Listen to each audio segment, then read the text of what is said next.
إلهي آمين. الحمد لله رب العالمين، والصلاة والسلام على رسولنا محمد وعلى آله وصحبه أجمعين.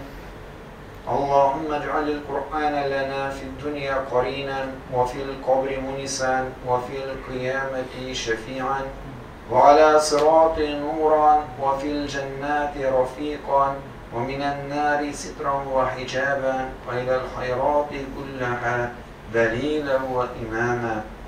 Ya Rabbim, bizden taraftan kılgan cuma namazımızını, kılgan dualarımızını, tesbihlarımızını, okulan Kur'an surelerini kabul kılıp, ecir savaplarına eriştirsen idi. Eğer ibadet kullarımızda bendeşilik bilen hata, kimşilik, yetişmeyen urunları bulsa, ki rahmetin bilen afur etsen idi.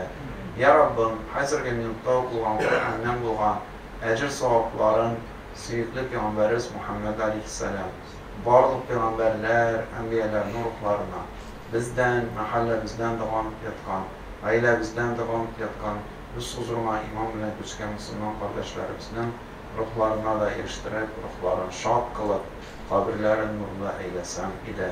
Ya Rabbim, İslam doğanlarımızga imanlı, ibadetli durmuş bir varlığına, birliğine ışanıp, düşkanlarını ülke yanlarından kıyılıp, tüm Müslümanlar kılıp yaşayabilirsini nasip eyle. Türlü bela kaza, afetlerden, avrulardan emin kıl.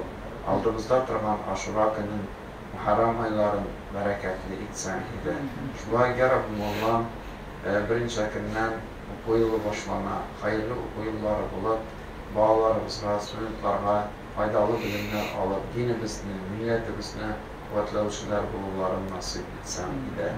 Cumhuriyetimizge de tinçlik birsen idi, bereket birsen idi. Bela kaza afetlerden emin kılsan idi. Ciddetçilerge de ya Rabbim Allah'ım tevfik, hidayet birsen idi.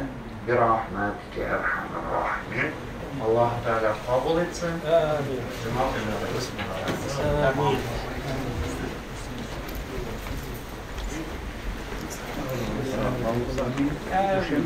Amin.